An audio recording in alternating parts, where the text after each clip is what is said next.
Pronto? 3, 3, 3, 3, 3. Pode parar, só pra...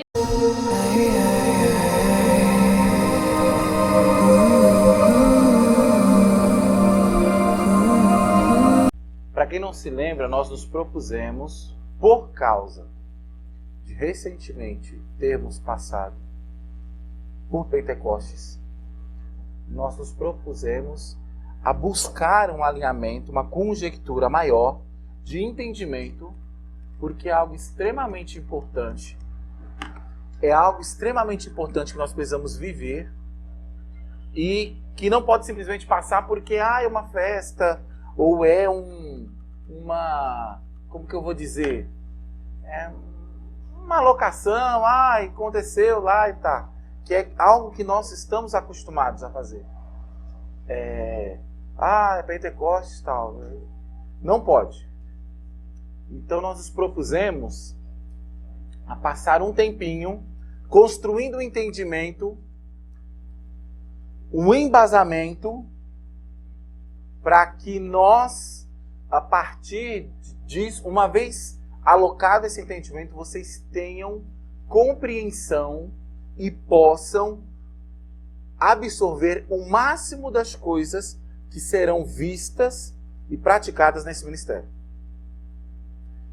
Nós vamos agir, nós vamos viver movimentações espirituais extremas no nosso ministério. Não é à toa que essa igreja chama-se Igreja Pentecostal do Povo Santificado. Nós somos um povo espiritual, nós propusemos a crescer uma comunidade religiosa que é extremamente ativa espiritualmente. Essa é uma outra forma de dizer pentecostal. Quando você vai, você fala assim, nossa, Igreja Pentecostal do Povo Santificado. Eu faço questão que já uma pessoa, ao ter o contato já com essa, não sei, nós chamamos de igreja, enfim, o que nós vamos ser, com o nosso grupo, a pessoa já saiba exatamente aonde ela está indo. Algumas igrejas hoje têm uns nomes assim, né? Tchananan Church, não sei o que Church, não comunica, né? Esse Tchananan Church é o quê? Né? Não, no nosso nome, nós fazemos questão. Isso aqui é uma comunidade pentecostal. Por que pentecostal? Porque nós praticamos a festa de Pentecostes? É muito mais do que isso. É muito mais, porque é um povo que é pentecostal, que é do tatatã. Não, é muito mais do que isso. Natural seja, então, que nós vivamos os princípios que estão alocados em cima disso. Que é ser realmente pentecostal, que é viver isso. Para tal, como nós nos propusemos, então, nós vamos estudar, nós vamos não basta simplesmente nós chegarmos aqui e falar, olha, Pentecostes, receba o vento do Espírito Santo, o mover do Espírito Santo na sua vida. Antes nós temos que dar a base para vocês, incentivar vocês, ministrar vocês e dizer como que isso se procede, como isso ocorre. Essa é a proposta. Provavelmente entre os próximos 7 ou 8 sábados, nós vamos nos debruçar no que seria isso. Ser pentecostal, estar alinhado ao Pentecostes, é muito mais do que só uma festa bíblica com um contexto judaico. Ou saber que naquela época, quando ocorreu depois do nosso Senhor, as pessoas são batizadas no Espírito Santo. E como aplicar isso na nossa vida hoje? Então nós vamos passar, a partir de hoje, alguns sábados, estudando, pegando base e prática, faço questão que seja prática, como que você vai, como Zebulon está com as velas abertas, então nós vamos, o barco, né, a nau está com a vela, vamos esticar o máximo a sua vela para que você capite o máximo do vento que o Senhor está soprando sobre você. Dar condições para que você realmente viva isso. E não basta só orar por você, pôr a mão na sua cabeça e ministrar antes, eu tenho que dar base para a sua fé. para isso que nós vamos sempre começar alguns pontos, trazendo alguns pontos de estudo com base, mas estudo prático, com ministração, com renúncia e com ativação dessas coisas proféticas que vamos ver. Porque isso aqui não é um curso de teologia. Beleza, gente? Tudo bem? Tudo isso resume-se o seguinte: nós vamos estudar e entender como sermos ativos no Espírito Santo. Como que a Bíblia nos direciona a estarmos alinhados com o Espírito Santo. Desde o conceito de batismo, se você não é batizado ou não. Eu vou questionar vocês algumas coisas para pegar o feeling, para ver de onde que eu começo. A gente vai pescar para ver de onde que a gente começa. Se você já é batizado, você já tem dons e já se desenvolve, você vai dar continuidade, vai seguir para o próximo ponto. Por exemplo, eu sou batizado do Espírito Santo, eu falo em língua, então. Você interpreta? Não. Então você vai interpretar. Nessas próximas semanas você vai interpretar. Eu não falo ainda? Então você vai falar. Eu já tenho visões? Então ok, vai aumentar os dons. Eu não sei, eu acho que eu sou profético? Então nós vamos aprender. Você vai sair daqui ativo. Desde que você se empenhe, compareça e esteja apto a absorver todo o conteúdo que nós vamos trazer para vocês. Ok? Até aí. Aqui nós estamos em comunidade aqui juntos, ok? Todos aqui se consideram batizados pelo Espírito Santo?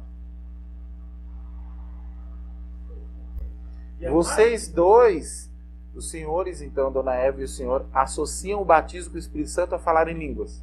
Também. Certo. Alguém mais tem esse entendimento? Que para ser batizado com o Espírito Santo tem que falar em línguas? Alguém mais tem esse entendimento? Eu também aprendi com você dentro da igreja que é um sinal. Não necessariamente tem que falar em línguas. Mas eu acho que é um sinal. Eu acredito também que eu não fui. Por que não falou em línguas? Aqui todo mundo vai ter que ser batizado. Não, só quem quiser. Quem não foi, né? Quem não foi. Quando nós fomos, por exemplo, se alguém tiver, por exemplo, quando a gente for fazer um acompanhamento mais pessoal, mais próximo do senhor, se o senhor quiser, eu estou dando um exemplo do senhor, não estou falando que é você, o senhor, tá? Nós vamos levantar como que está o seu entendimento de batismo. Certo?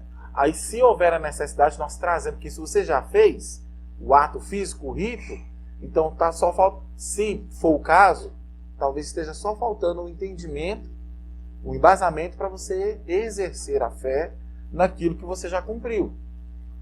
Que é muito normal acontecer. Muitas pessoas já foram batizadas e aquele contexto daquele momento não proporcionou para ela um embasamento para ela prosseguir até determinado grau da vida dela, cristã, com o Senhor. Aí faltou um entendimento. Aí não é que eu vou chegar, até que alguns ministérios fazem isso, chega na pessoa, você depois que batizou, seu batismo não está válido, eles pegam e batizam a pessoa de novo, faz o rito de novo. Mas se fizer o rito sem construir o entendimento, o embasamento de fé, é inútil. O importante não importa se tomou banho há 30 anos. Se você entender hoje, então faz efeito hoje. Não é só pegar e dar mais um banho. Não, banho é o rito. Entendeu? A confirmação, o entendimento do rito é justamente o batismo com o Espírito Santo. Mas o efeito não tem. O banho vai durar. O batismo não tem como é espiritual. Você só não entende realmente. Não, se a pessoa não entendeu, não cumpriu, não. O banho não limpa nada. Não, o rito não. É o entendimento que a pessoa tem. Você tomou o banho, você só não entendeu, você não sabe o que está fazendo. Senta aqui que agora você vai saber. Aí, é isso? Ok, então, aí a pessoa vive. A gente tem a mania de um pouco de mistificar. É uma experiência que na grande maioria das pessoas causam um impacto, mas a gente foca muito na experiência, no momento daquilo. Mas o que é fundamental é o entendimento, a compreensão que vai te dar base para crer em fé naquilo que está sendo proposto. Uma vez crido, vem a confirmação disso, e a testificação. Por exemplo, o batismo é uma confirmação física. Você está participando de um rito público com uma autoridade eclesiástica, com testemunhas, e você está dizendo, eu morro com Cristo e ressuscito com Ele. Sou uma nova criatura. Tudo isso é físico, mas você fazendo com entendimento e crendo de coração, Deus entende você como vindo até Ele. Aí chega uma hora que Ele testifica, Ele vai até você, e aí você é batizado com o Espírito Santo. Se você tendo o entendimento, você parte para Deus. E Deus vendo que você foi mesmo, aí Ele parte para você com o Espírito Santo. Entendeu? O que faz o efeito mesmo... Existem muita gente que foi batizada nas águas há 15 anos e ainda não foi batizada com o Espírito Santo. Não é que ela não é convertida, é que ela ainda não entendeu. Tem gente que é convertido, vem na igreja, vai dizer que não é convertido. Então a pessoa, eu creio que ainda não fui batizado com o Espírito Santo. Não foi colocado por causa da circunstância do ambiente, não foi colocado aquele embasamento para aquela pessoa que deu para ela tamanha base de fé que fez ela se alocar aquilo. Ela não está errada. A gente usa o termo ativado, né? Mas significa o quê? A gente está dando para o seguinte, se você fala assim, tenha fé, ok, ter fé em quê? Então antes eu vou te dar um embasamento. Olha, está escrito isso aqui está escrito, quem escreveu foi Deus, com o sangue do Cordeiro. Se você crê nisso, isso vai acontecer. É isso. Aí conforme a pessoa vai crer, nossa, não tem como não crer, né?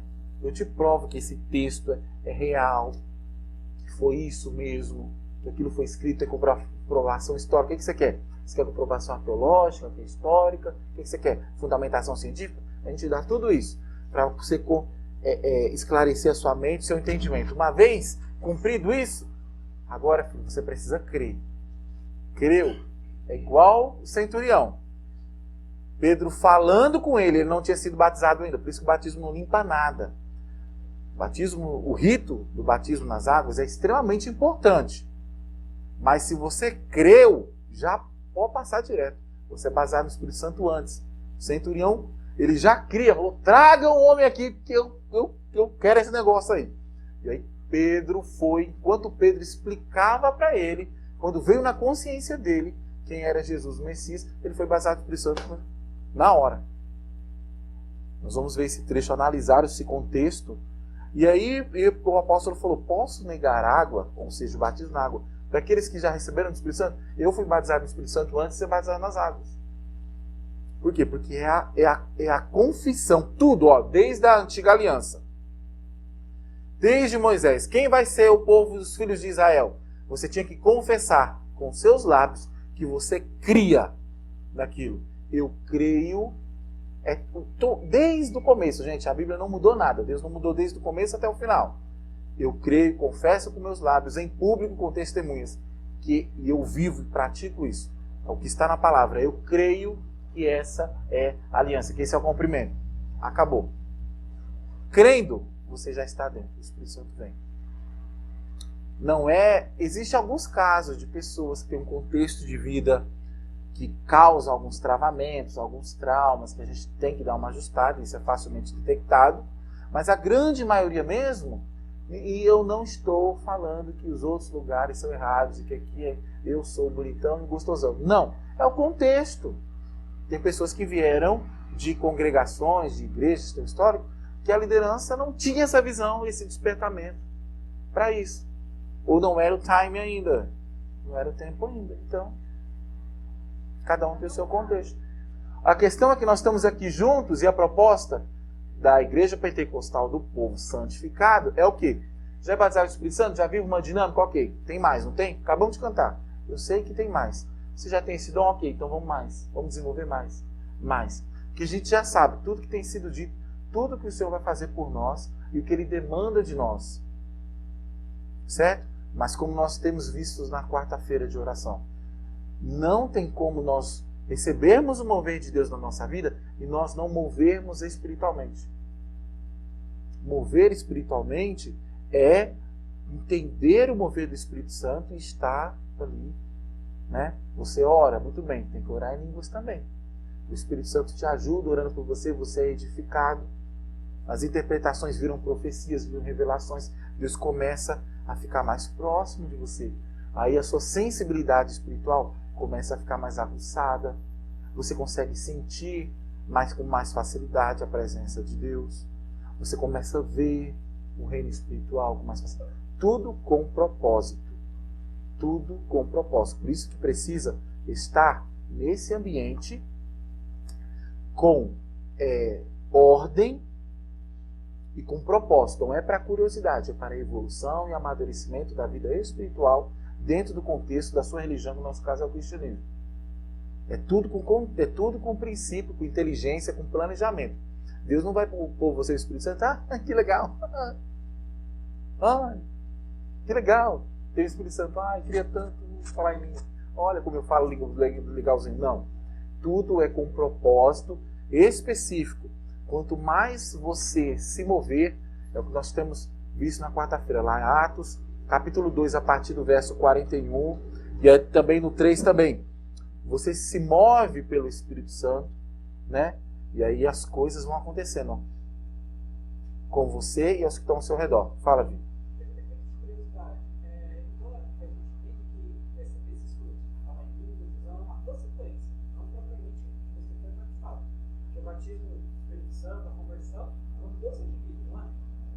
Vamos lá, ó. A pessoa... Você falou, é um novo caminho. Quando você vai entender esse novo caminho, há mudanças. Aí depende do ambiente que você está e você pode dar o conhecimento. Por exemplo, falar em línguas, ter visões. Você colocou, tem que ser ativado. Mas propriamente eu posso ser ativado. Então, vamos lá. Pela majoração bíblica, isso vocês vão ver detalhadamente. Eu vou explicar cada contexto, tá? E já adianto, não é um pressionamento, não. Tudo o que eu disser, eu falei para a dona Eva, ela vai falar em línguas aqui. Eu não vou obrigar ela a falar. É que a condição que é alocada é impossível dela não falar. O entendimento que ela vai ter, que talvez esteja faltando, e a atmosfera também, é toda uma série de coisas. Por exemplo, o Senhor, ele falou assim, ó, o Senhor Yeshua falou, vocês vão falar em línguas, expulsar demônios e vão fazer sinais. E ele pôs a mão nos apóstolos, orou e soprou isso em cima deles. Depois eles começaram. Então, obviamente que o Senhor Yeshua cria naquilo que ele estava falando. Não cria, gente? Sim ou não? Existem lideranças tal que não creem. Então, normal, porque isso não é fundamento para a salvação. É fundamento para desenvolvimento de uma vida dos salvos. Tá? Então, se você tem uma liderança, está embaixo de uma liderança que não crê nisso, que não crê, que não anda com essa mentalidade profética, apostólica, ajustada, é natural, você não desenvolve nessa parte. Isso não estou falando que é errado ou não. Estou falando que é um outro tipo. Ok? Normal. Vai ter um exemplo que vocês vão ver lá em Efésios. O apóstolo Paulo chegou em Efésios e ele chegou lá na igreja que tinha sido fundada por um homem muito eloquente, Apolo mesmo. Ele era muito eloquente, muito fervoroso no Senhor. Só que ele não tinha o Espírito Santo, não era batizado com o Espírito Santo. Mas ele pregava e as pessoas se convertiam sinceramente. A palavra dele era extremamente eficaz. Vocês vão ver. Era correta e justa. Mas o apóstolo Paulo percebeu e falou, esses homens são uma bênção, mas vocês não são batizados no Espírito Santo. Ele falou, não, vocês são batizados em quê? Eles falaram somente no batismo de João, na água. Ele falou, vocês não foram batizados no Espírito Santo? Eles falaram assim, nós nem sabíamos que havia batismo com o Espírito Santo. De imediato ele falou, não, beleza. Colocou a mão neles e soprou, e eles foram todos batizados com o Espírito Santo. Então, a pregação de Apolo, a ministração, a direção, o pastoreado que o apóstolo Apolo, enfim, estava fazendo, era boa. Eles eram convertidos sinceros. Mas a liderança que estava sobre eles não tinha esse entendimento, não cria daquela forma. Então eles eram pessoas que iam andando espiritualmente na vida deles, mas não desenvolvia a ponto de ter o mover do Espírito Santo. Normal. Mas pela narrativa bíblica, e até pela ênfase do apóstolo Paulo, que ele quer que todo mundo seja batizado no Espírito Santo. E se vocês estão numa igreja pentecostal, vocês vão ser batizados pelo Espírito Santo. Eu não vou obrigar, ninguém, não existe obrigar, mas eu vou te dar todo o caminho, o fundamento para tal. Entendeu? Eu acho que, por exemplo, até quem acha que não é ainda, que não é, eu acho que a pessoa gostaria, né? E é justamente esse tipo de coisa que a gente vai tirar. Esse filtro, infelizmente, há um déficit um pouquinho, né? Na nossa cultura de igreja, que eu acho que é um ensinamento tão fundamental que devia ser assim, aplicado todo ano, principalmente nessa época de Pentecostes, entre a peça e o Homer. Você se prepara no Espírito Santo do Pentecostes. Então, esses 49 dias aí que o Senhor determina que a gente fique, você dá uma revisão. Você acabou de fazer a peça. Então, é um nascer de novo. Olha, o que está faltando? O que eu perdi na meada? Onde eu me perdi? Vou renovar. Começa de novo. Então, você renova a Páscoa do Senhor. O Senhor morreu por você. Você traz a memória que você morreu de novo. É uma nova criatura. O Homer é para isso, gente, contar o Homer. Vamos contar um Homer e fica lá contando um Homer. Ai, vamos contar um. Não. Você acabou de sair da Páscoa, renovação, nova criatura. Estou começando de novo. Vou trazer à memória tudo aquilo. E aí, trouxe tudo isso, é novo nascimento. Espírito Santo. Vai que vai. Nunca. Eu estou frisando aqui. Eu não estou de forma nenhuma menosprezando a caminhada que vocês têm até hoje. Nunca. O que eu estou propondo é o seguinte: aonde você estiver, nós vamos espiritualmente subir um degrau. Tá bom?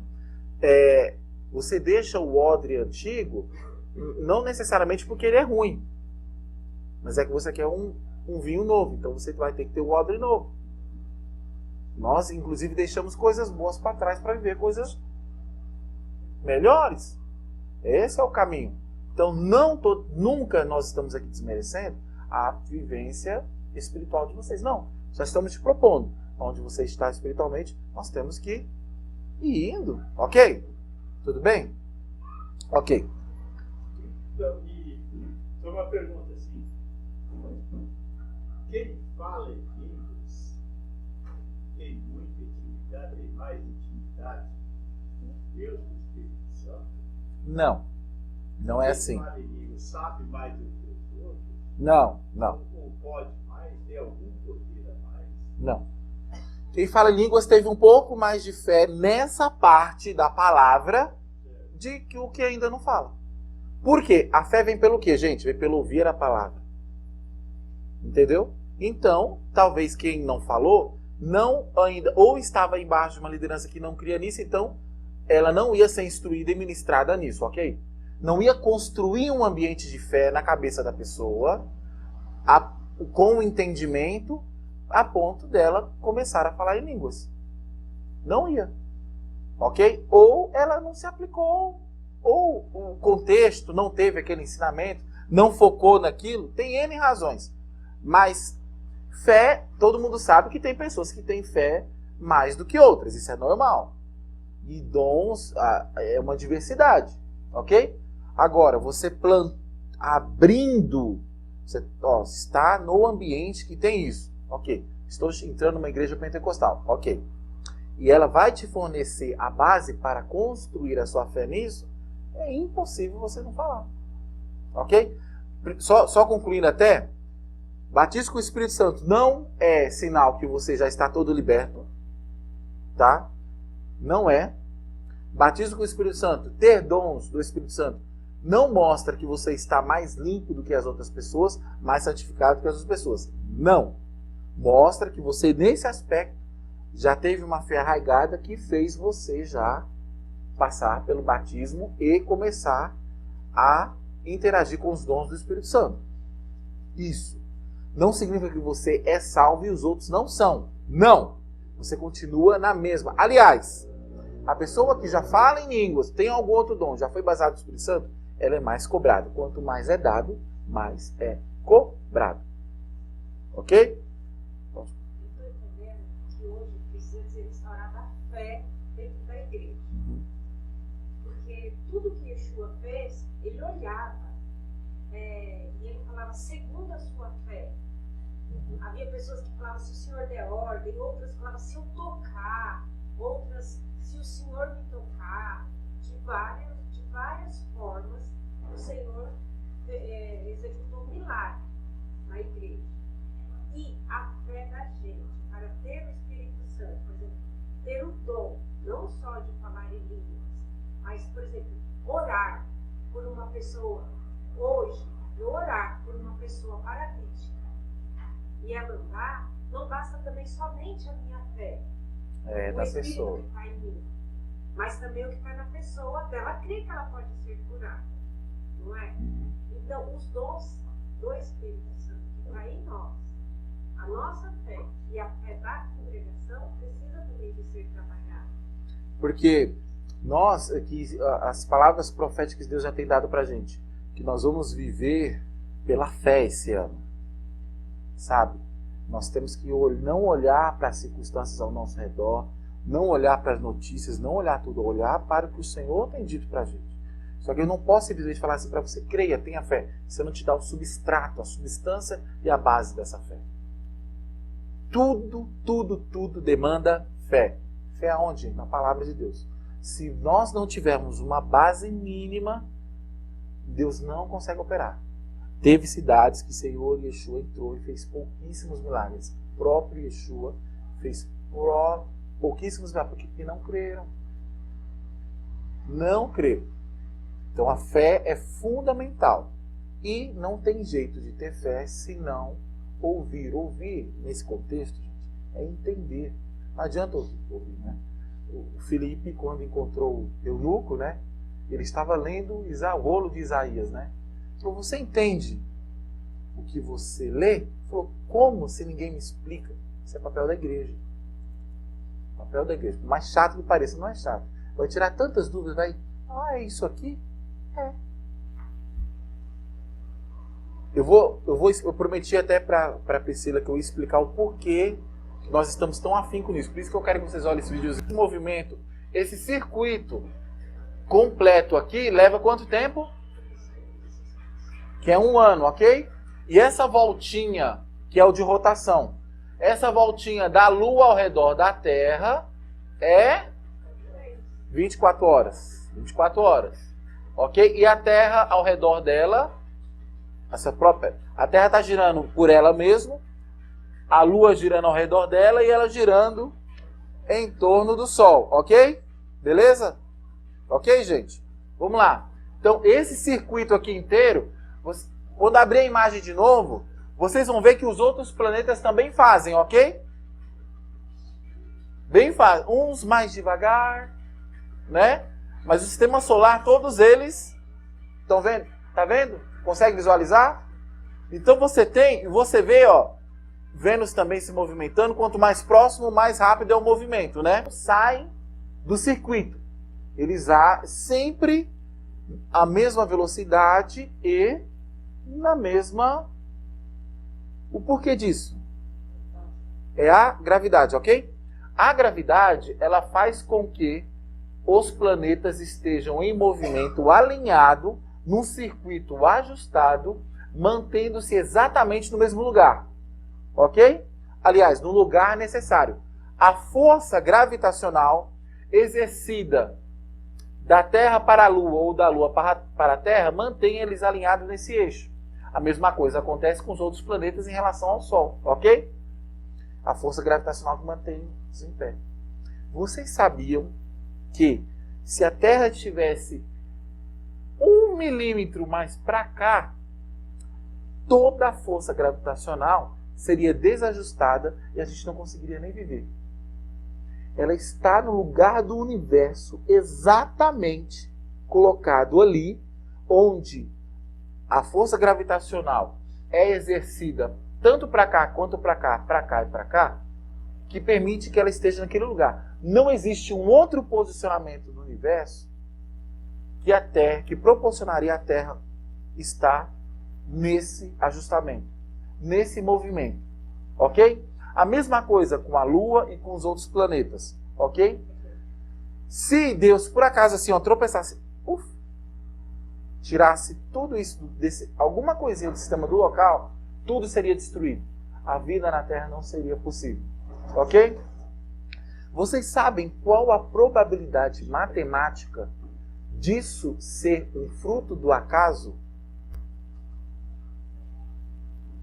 A Terra foi colocada lá, a Lua, o Sol, os planetas foram colocados lá, exatamente no lugar mais preciso, para que houvesse as condições gravitacionais para que a gente pudesse viver. O mar sofre influência disso, ele fica, todo o equilíbrio que há, todo o ecossistema para a subsistência dos seres vivos na Terra, e lá foi milimetricamente calculado, pensado e ajustado. É impossível isso aqui ser fruto do acaso, gente.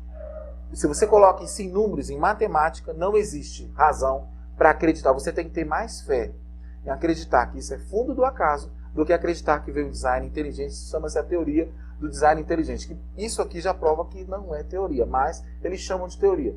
Que veio alguém com inteligência e fabricou isso daqui. Ok? Houve inteligência para fabricar isso. É impossível. Houve um projeto, houve inteligência. Ok? Alguém teve que fazer isso. É impossível isso ser fruto do nada. Não tem como. É como assim. Vocês entendem que, além disso, além de estar precisamente no local certo, no momento certo, no milímetro certo, na força certa, a força tem que estar ali exatamente no lugar certo.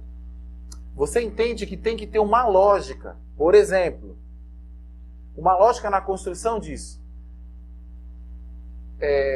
Se todos eles estão girando ao redor do Sol e existe uma força gravitacional que trabalha para que os elementos girem, para que os planetas girem e se movimentem, então, obviamente, quando você vai construir isso, qual o primeiro elemento que você botar lá?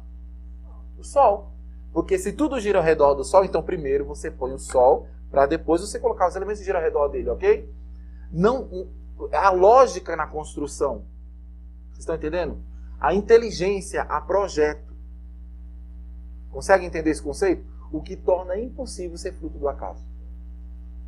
Matematicamente é impossível. Não tem como. Tudo bem? Aí eu falei, por que você está falando isso? Por que você está falando isso? Por quê? Vocês se lembram que Jesus falou assim? Fiquem. Ele tinha ressuscitado. Ele encontrou com os apóstolos. E ele falou, fiquem em Jerusalém até que venha a promessa. Fiquem aqui até que venha a promessa. Ok? Eles falaram, tá bom. Então vamos ficar. E ficaram todos ali. Ninguém saiu. Ficaram todos ali. E exatamente na festa de Pentecostes, se reuniram num lugar lá, estavam orando, o Senhor soprou o vento. Né? Então, conclui-se comigo que naquele momento exato, a Terra estava no local exato, no momento exato, exercendo a força gravitacional exata que proporcionasse que os ventos de Deus soprassem naquele momento sobre aquelas pessoas que estavam naquele local exato. Estou viajando muito? Deu para entender, gente? Deu para entender? Deu para entender mais ou menos? Ok? Ok. O que eu quero dizer com isso? Que Deus, ele se move também, ou não, aliás, Deus nos ensinou que ele, nisso daqui, que ele é cíclico, que ele é programado, que ele é inteligente, que ele é estratégico. E nós, como filhos deles, precisamos entender esses ciclos, esse tempo, essas alocações dele, para que estejamos alinhados com ele, no mesmo entendimento. Se havia um dia, uma hora, um momento, tanto aqui quanto lá no universo, lá no cosmos, havia um alinhamento correto para que acontecesse determinada coisa, o derramado do Espírito Santo, então, quando Deus quando ele olhou para o relógio, olhou para essa imagem do universo, ele falou, ó, quando chegar ali, eles vão encontrar o Espírito Santo. Ok? Quando eles estiverem ajustados ali, com todos os princípios que o meu filho colocou sobre eles, eu vou soltar o meu Espírito sobre eles. Vai ser ali, ó, quando a Terra chegar aqui, ó. Então, Ele via a terra andando aqui e falou, quando ela chegar ali, ó, vai chegar. Ó o Pentecoste, ó o Pentecoste. Isso acontece todo ano, gente. Parou de acontecer isso?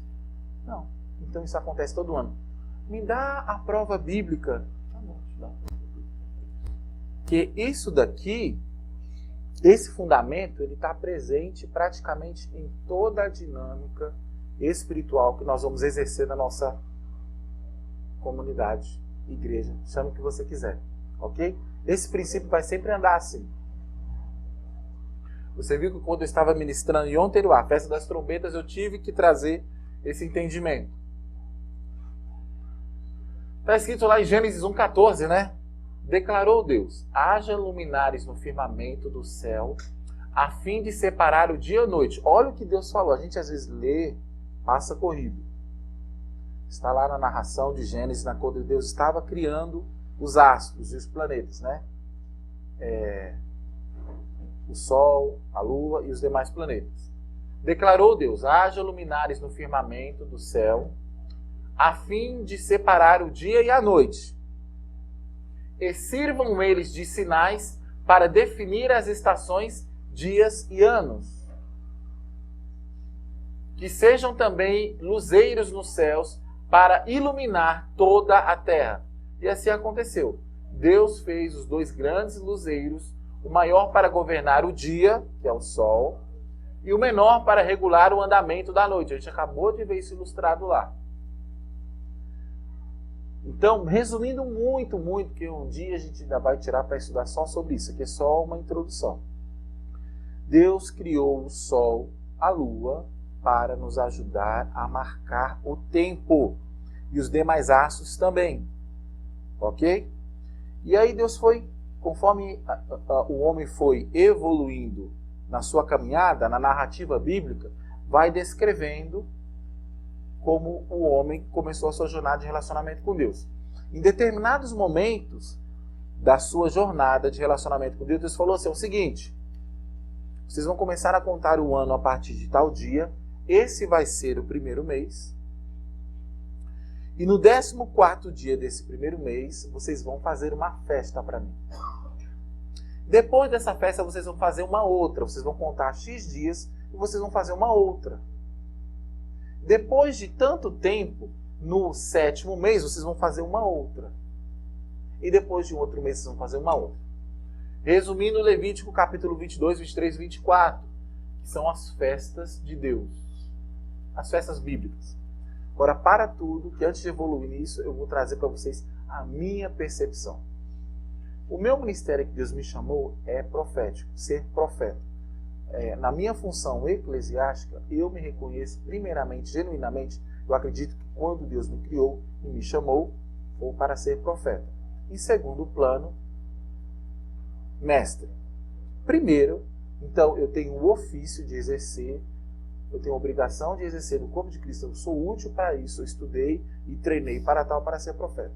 Uma das funções dos profetas é entender os tempos e as estações, entender, discernir exatamente isso, os tempos e as estações, entender o que vai acontecer, o que Deus está propondo. Não é somente trazer revelações atemporais para as pessoas e indivíduos, mas também entender e discernir o tempo de fazer determinadas coisas. Então, se você está numa igreja com um ministério que tem a função profética, que se coloca como profético, que tem a figura de um profeta, ele tem que aprender, estudar, aprender, ser treinado, discipulado e ser ativo nisso, de aprender a discernir. Olha, é tempo disso, é tempo daquilo. Uma das formas mais práticas, básicas, tem que se entender, é entendendo o conceito das festas do Eterno. Ponto. Ok.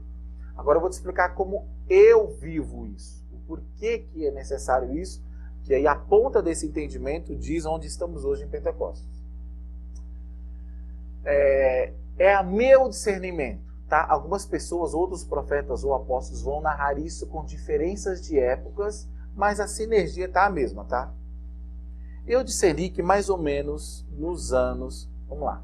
O Evangelho chegou aqui no Brasil e começou-se a trazer, depois da Reforma Protestante, né, trouxe no Brasil, começou-se o entendimento e a comunhão com igrejas evangélicas, ok?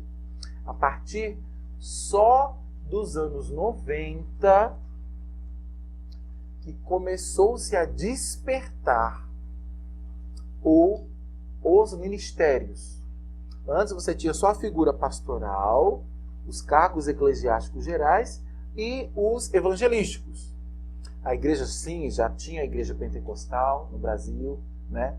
Tinha o movimento pentecostal, mas a demanda de estrutura espiritual para uma construção de entendimento dentro daquilo que nós vivemos hoje começou ali no meandros dos anos 90. Começou-se a ter a figura apostólica.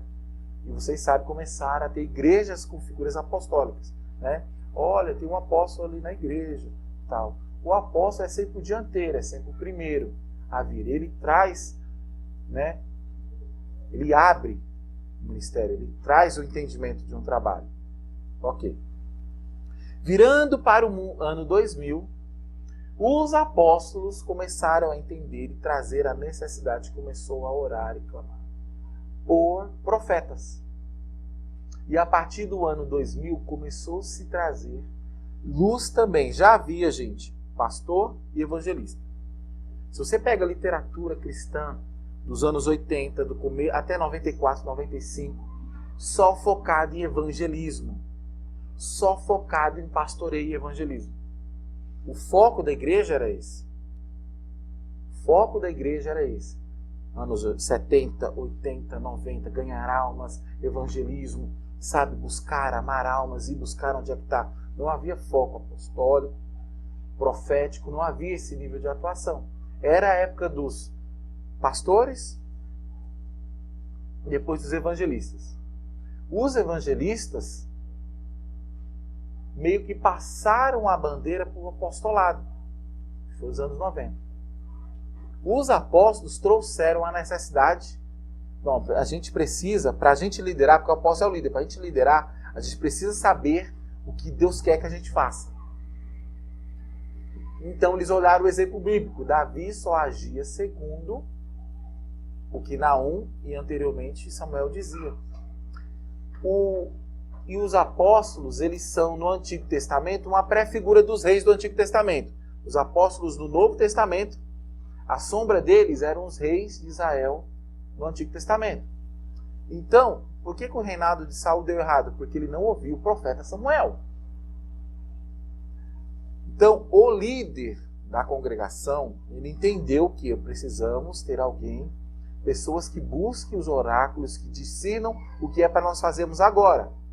Então, eles trouxeram a figura dos profetas. E sou fruto desse movimento. Nós, profetas, agora, estamos passando o bastão para os mestres. Porque nós, profetas, começamos a profetizar no começo dos anos 2000 e trazemos o mover profético, juntamos com os apóstolos, juntamos com os profetas, com os pastores e com os evangelistas e trouxemos a profecia. Porém, nós nos deparamos com esse problema que estamos tentando resolver aqui agora. Falta entendimento e conhecimento. A igreja não sabe andar no profético, na revelação, porque ela não entende. Esse é o grande problema. A teologia desenvolvida, ela foi muito bem. Vamos lá, história da igreja básica. Até o ano de 300 para 400, a igreja viveu somente com uma teologia construída extremamente espiritual, focada na espiritualidade. Batismo com o Espírito Santo, cura, expulsão de demônios, ganhar pessoas, culto dentro das casas e evoluindo. Ok. Depois, e eu não falo que isso é ruim, tá? A igreja passou para o governo, Deus permitiu que a igreja entrasse pelo governo e de forma estrutural, Deus começou a trabalhar não só com décadas, ele começou a trabalhar a longo prazo. Então a igreja passou para o governo, quando o Imperador Romano chamou a igreja para governar, e aí a igreja começou a fazer uma atuação, Deus começou a trazer o reino dele de uma forma mais ampla, mais espectral. Deus começou a reformular as bases da sociedade. O direito romano passou a ser o direito cristão. O cristianismo transformou o direito romano. O direito romano era o que sacrificou Jesus. Essa era a forma de penitenciar as pessoas. O cristianismo, quando entrou no governo romano, ele mudou essa mentalidade. Não, prende e pune e tenta reconstruir o caráter dessa pessoa. Todas as esferas do mundo civilizado, o cristianismo transformou elas ao longo dos séculos. A igreja começou a atuar nas artes. A igreja, aliás, começou o estudo sistemático e o desenvolvimento da música, da cultura. A arte barroca, a arte com as suas escolas, ela trouxe o seu desenvolvimento e chegou no apogeu e no modo operandi hoje por causa da atuação da igreja. Mas chegou ali no ano de 1200, e isso foi bom. Mas a igreja acabou abdicando de um pouco da sua espiritualidade por causa disso. Mais ou menos de 1200 a 1300 entrou-se a escolástica. O que foi? É o entendimento da escola filosófica grega para a igreja. A igreja adotou porque é uma forma de estudo, de metodologia, de construção de entendimento. Porém, enfim, acabou culminando no distanciamento da espiritualidade extrema. E, infelizmente, a teologia, a igreja acabou sistematizando o entendimento de Deus, trocando a revelação da espiritualidade, dando-se ênfase à libertação, cura, batismo com o Espírito Santo, e buscar a manifestação da glória de Deus para a manifestação de Deus agora no entendimento, na moral, na cultura, no ornamento, na construção junto com o mundo civilizado. Eu acho que foi um preço que a igreja pagou. Não estou colocando julgamento se foi bom ou ruim, mas tem que entender conforme foi atuando. E a teologia se desenvolveu muito, o entendimento, e trouxe a igreja que tornou, a igreja responsável por tornar o ensinamento público. Levou, conduziu para outras esferas da sociedade. E sistematizou a forma de se entender melhor a palavra. Olha, vamos entender esse negócio aqui. Isso aqui é um livro arqueológico, isso é um livro histórico, isso é um livro de cunho filosófico. Precisamos entender isso aqui mais profundamente. Resumindo muito, nós chegamos aqui nos anos 2000 com uma igreja muito filosófica, muito racional. Mas o racional que eu digo no âmbito socrático. Porque a fé é racional, gente. Você vê o que está escrito, você raciocina e fala, é isso que eu quero para a minha vida. Senhor, eu quero. Eu entendi. Isso aqui está provado para mim, isso aqui é para a minha vida. Então eu quero isso para mim. A fé é algo racional. Mas a igreja acabou se permitindo, principalmente a brasileira, entender que ou é fé ou é razão. Ou é fé ou é racionalidade. E aí perdeu. E infelizmente hoje, o estudo da palavra, o entendimento da palavra é pueril dentro da igreja. É muito pequeno. A ponto das pessoas não conseguirem serem batizadas no Espírito Santo. E, gente, vocês vão ver que não tem mágica, não tem jejum, não tem oração, nada. É o entendimento, o ambiente, o entendimento e a alocação correta. Você é batizado no Espírito Santo, você fala em línguas e tem os dons. É muito mais simples do que você imagina. Mas é muito mais poderoso também do que você imagina. É tremendo. A transição que está acontecendo agora. Nós, profetas, estamos passando o bastão para os mestres. Mas mestres que vão não sucumbir à mentalidade grega e romana, mas à mentalidade espiritual do Espírito Santo. E vão ser sábios no nível de Salomão. Estão entendendo? Porque o homem mais sábio que pisou nessa terra, sem ser o glorioso Yeshua, foi Salomão. E essa sabedoria veio de Deus. Tem documento pagão, histórico, que diz: não há homem mais sábio que aquele. Não é só na Bíblia que está escrito. Não tem. É impossível a sabedoria que aquele homem tem. Só pode ter vindo de algo que não dá para entender. Esse é o nível de atuação que vai ser agora. A igreja está trazendo os mestres. A safra que a gente está passando. Estão passando pastão para os mestres. Depois dos mestres, não tem mais nenhum não. Aí é o fim, viu? Então a gente vai ter a última linha de atuação, de expansão do profético de Deus, da atuação de Deus dentro da história, e é os mestres que vão carregar essa daí. Depois dessa não tem mais. Não tem mais ministério, né? Já foi evangelista, os pastores já foram, já vieram os apóstolos, os profetas, agora tem os mestres. Acabou. E aí vem o milênio do Senhor e vem todas essas outras coisas. O tempo que eu vou dizer isso, não vou dizer. O tempo não existe. Mas eu estou quantificando. Estamos passando o bastão, está terminando. Os profetas a gente carregou, e começo dos anos 2000 até agora, carregamos e não conseguimos atuar na profundidade porque nós não treinamos, não ensinamos na igreja. O ensinamento da palavra de Deus, a ciência se multiplicou, mas o da palavra de Deus, o entendimento, você tem um monte de Bíblia, você tem um monte de pessoas, mas não tem entendimento. Meu povo perece por causa do... Aconteceu lá atrás e acontece agora também. Mas o Mestre Deus está resolvendo isso. Amém? Nós estamos vendo a restauração e essa leva de mestres que estão vindo para a glória de Deus.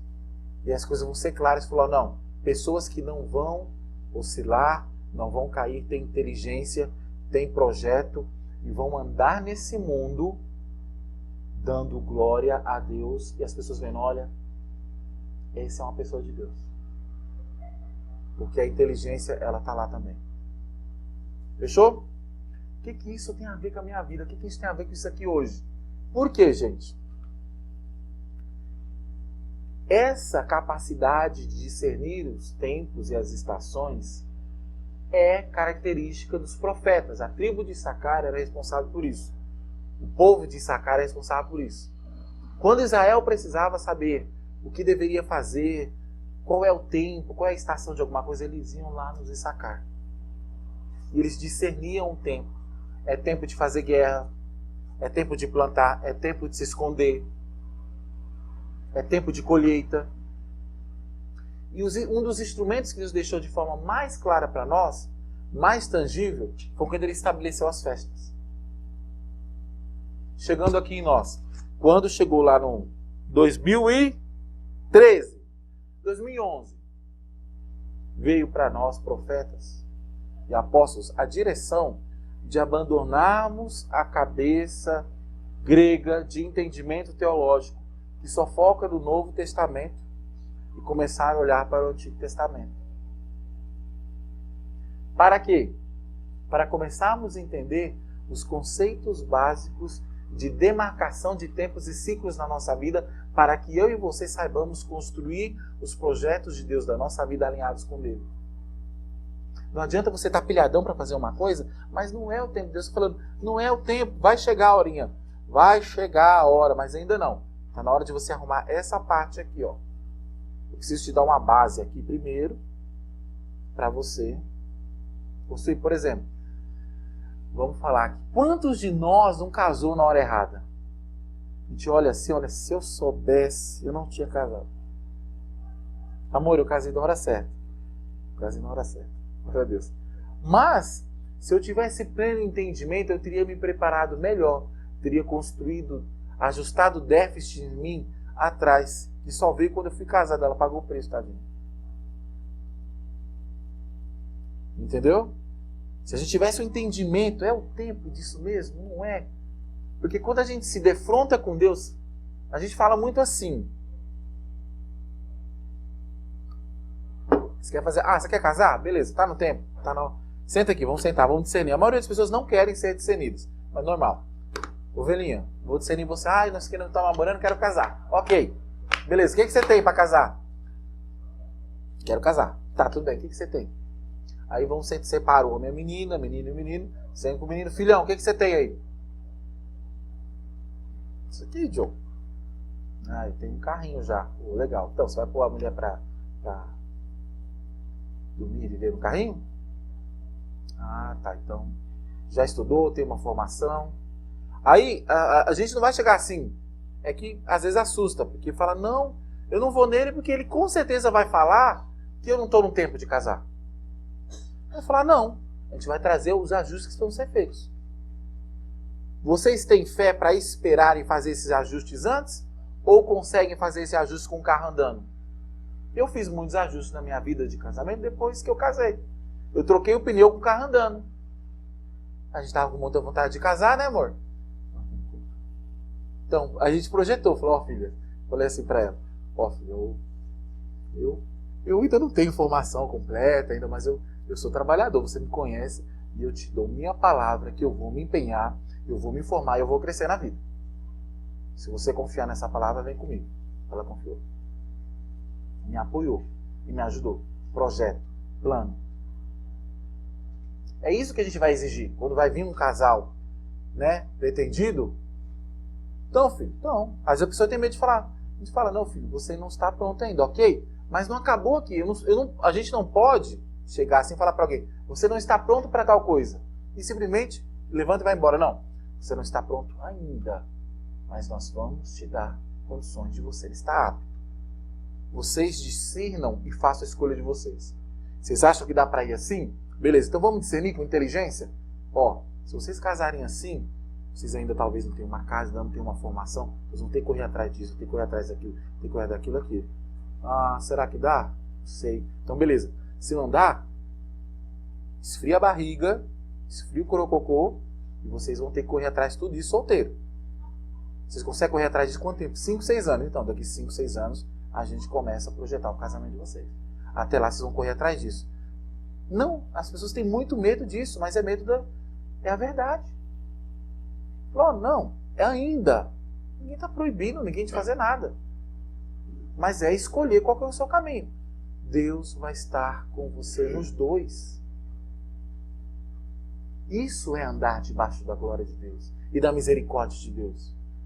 Não existe alguém chegar assim e falar assim, esse casamento não é de Deus. Isso não existe, isso é coisa de gente não curada, gente não preparada, gente que não tem feeling para cuidar de vidas, gente que nunca cuidou de ninguém. Esse casamento não é de Deus. Qual casamento que não é de Deus? Sim, aqueles que a gente sabe, que não pode falar aqui. Com ajustes, propondo se apresentar uma união diante de Deus, é óbvio que é de Deus. Agora tem que ver, está prontos ou não está? Na época bíblica, quem preparava tudo eram os pais. Hoje não é mais assim. Contextualizando, não. Né? Isso é gostosinho, né? Mas não é. A gente não é. A gente cresceu com uma outra mentalidade, outra construção de vida. O reino de Deus é assim, gente. Ser discernido é isso. Você vai chegar, nós vamos falar, filho, nós vamos te pastorear. Te pastorear, te apostolar, é dizer, chegamos aqui, bota tudo na mesa. Ainda não está no tempo disso, mas vai chegar o tempo, tá? O que eu preciso fazer para chegar lá então? Isso aqui, isso aqui, isso aqui. Nós vamos te apoiar e tentar te ajudar no máximo. Com jejum, com oração, com prática. O que falta? É limpar? Eu vou te ajudar a pegar a vassoura. O que eu já fiz, o que eu tenho experiência, eu te ajudo. O que eu não tiver, vamos atrás de quem tem. É isso. Então eu vou chegar para vocês e falar, que nem eu falei para a dona Eva, a senhora vai falar em línguas. Vai ser batizada com o Espírito Santo. Ok? Eu vou dar todo o substrato para ela, para isso. Por quê? Porque alguém me deu. Me ensinou o caminho. Eu dou também. Tudo bem, gente? Então, para a gente terminar, que vocês já estão cansados, eu nem comecei ainda, para a gente terminar esse entendimento de hoje, que é só a introdução. Priscila, nós entendemos, nós que temos o ministério de profetas, e vemos, esse movimento começou em 2010 para 2011. Os profetas e apóstolos começaram a ter essa revelação que nós deveríamos ir para o Antigo Testamento. 2011 para 2012, mais ou menos 2010. Eu comecei a ter uma série de experiências, de revelações, que Deus me induzia a ir para o Antigo Testamento, a observar a Torá, com mais afinco e mais precisão. Porque a igreja precisava de uma maior revelação da pessoa de quem Yeshua de Jesus é. Naturalidade, o que ele fazia, e de como eram construídos ambientes espirituais, como que a construção de mentalidade foi para que tinha Atos 2. O que a gente fazia, gente? Eu quero viver Atos 2, quero ver o que está em Atos. A igreja ficava assim, em 97, 98, a gente se reunia, fazia vigília, buscava e ficava lá, Senhor, nós queremos viver o que está em Atos dos Apóstolos, queremos viver, ficava orando, Deus, você começou a responder. Ok.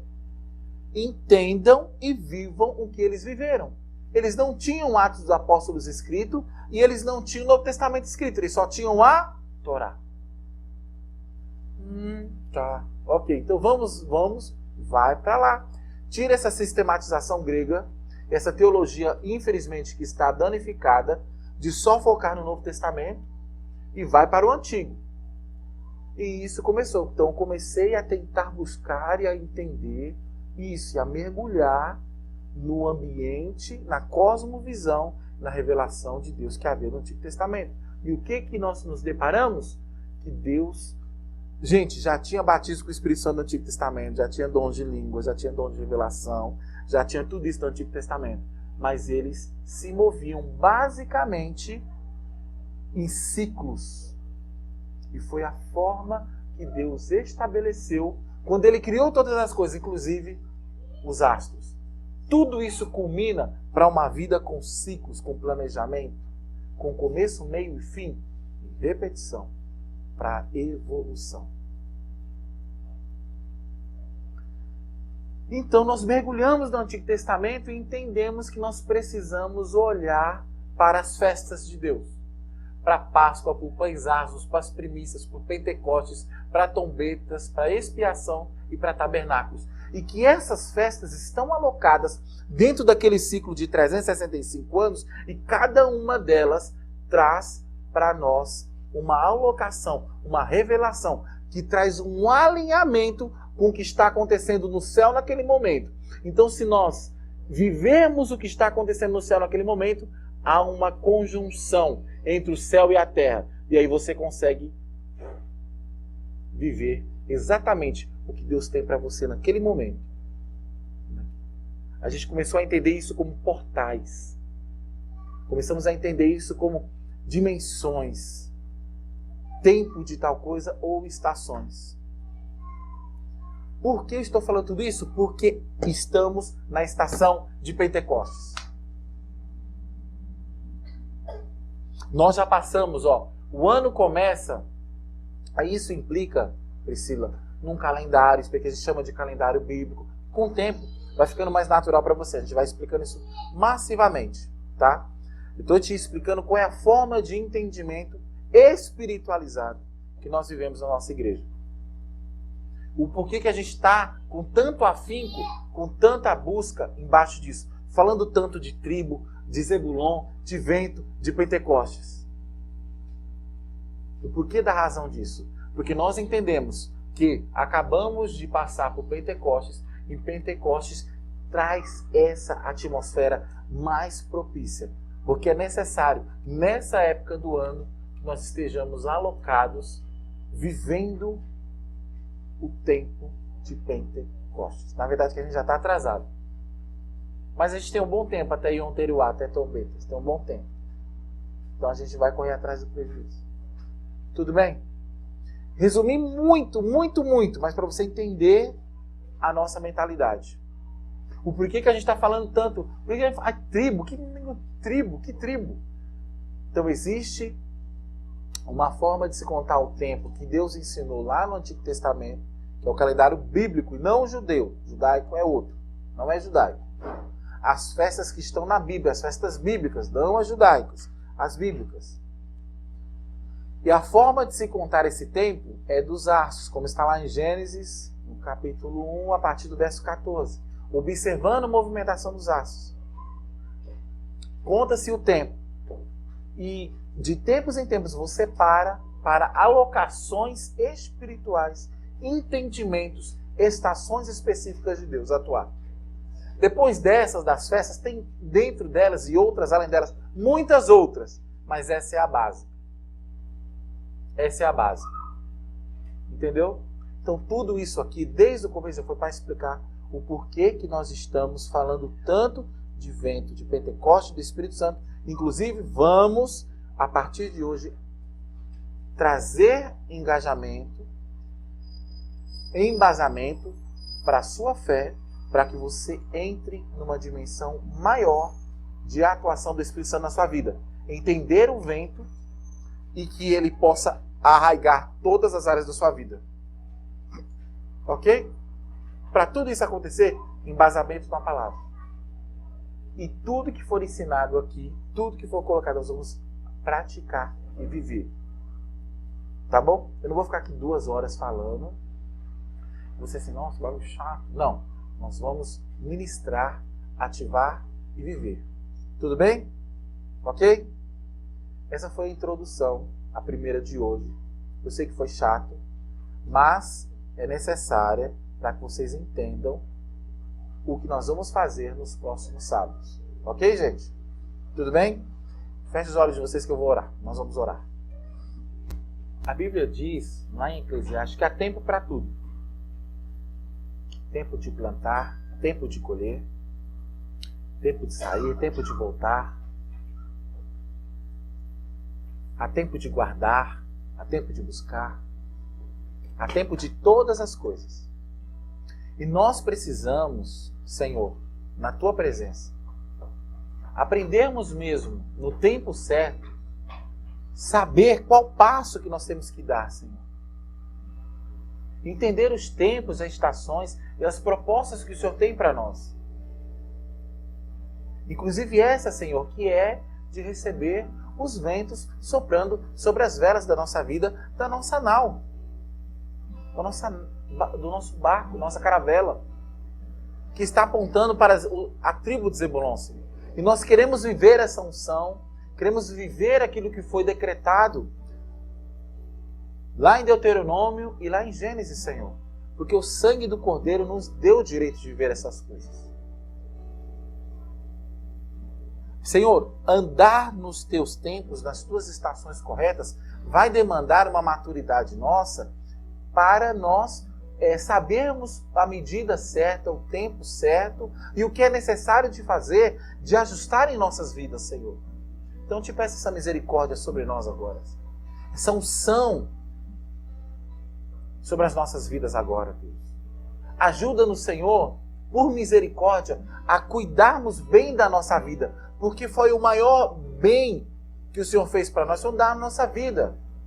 E permitir que ela seja eterna no sangue do Cordeiro, Senhor.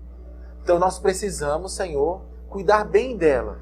E não há nada mais fácil, cômodo e alinhado de cuidarmos bem da nossa vida, como se não estivermos segundo a Tua palavra. Nos alinhando à Tua palavra, entendendo a Tua mentalidade, Senhor. Então, Senhor, nos perdoe por vivermos fora da Tua vontade, vivermos fora da Tua palavra, fora dos Teus ciclos, ó Deus. Fora, Senhor, da Tua igreja, longe do Teu altar. O nosso coração distraído, Senhor. Tem misericórdia. Quanto tempo ficamos com o coração distraído, longe do entendimento? Tem misericórdia de nós, Senhor. Renova, renova. Renova a Tua misericórdia a cada manhã, Senhor. O ciclo que nos é mais agradável é que a Tua misericórdia se renova a cada manhã. Obrigado, Senhor. É muito importante a Tua misericórdia. Nós te agradecemos por isso. Ô Espírito Santo, estamos aqui, Senhor, nos propondo a nos alinhar ao Pentecoste, ao vento soprando. Sabemos que é o tempo propício, Senhor, para enchermos o Teu Espírito e evoluirmos, crescermos espiritualmente, Senhor.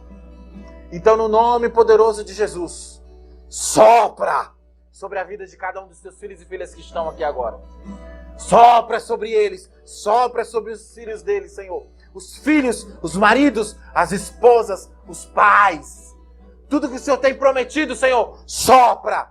Nós queremos, Senhor. Nós vamos nos debruçar sobre a Tua palavra, Senhor. Nos encher. E se prepare, Deus, porque nós vamos Te buscar. Tudo que a Tua palavra vai nos ensinar, nós vamos buscar e pedir, ó Deus. Nós, como filhos, ousamos a dizer, nós vamos até Ti e pegar tudo que o Senhor proporcionou para nós. Eu quero tudo, Senhor. Os Teus filhos e as Tuas filhas querem tudo. Tudo que o Senhor tem para nós. Tudo, Senhor. Nós somos os Teus vasos, os Teus filhos. Precisamos ser cheios do Teu mover. Nós queremos ser guiados e direcionados por Ti. O vento que sopra o nosso barco é o vento do Teu Espírito Santo.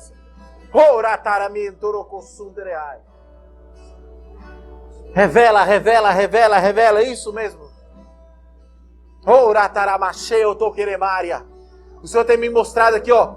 Vou colocar revelação na mente desses meus filhos.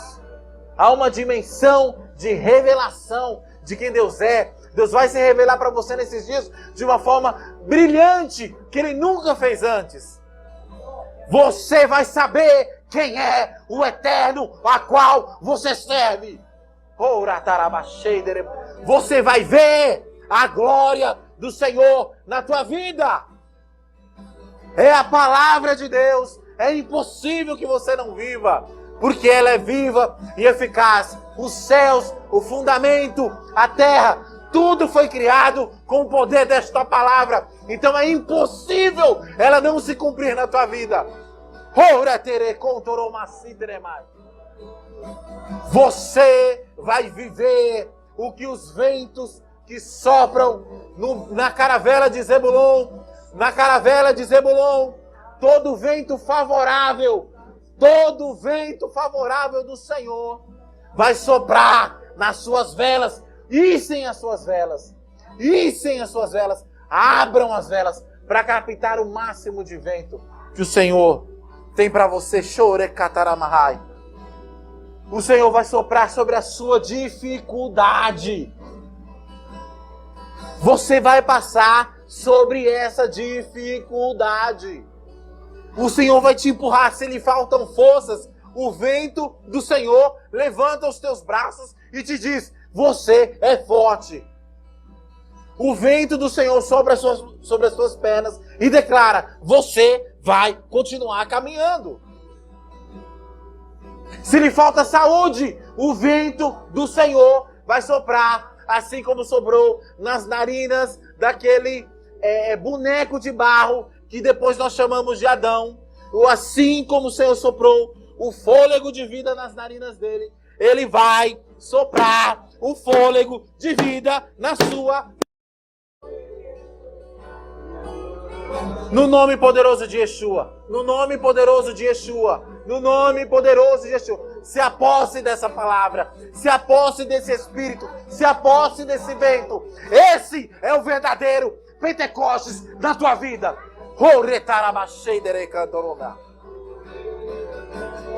Viva, viva, viva, viva o que o Senhor tem para você. Viva, seja conduzido pelo vento do Senhor. O mesmo vento que Yeshua soprou sobre os apóstolos está sendo soprado sobre a tua vida. Sinta a mão dele. Sinta o bafor dele soprando sobre você. É o próprio Yeshua soprando sobre você. O próprio Yeshua sopra sobre você.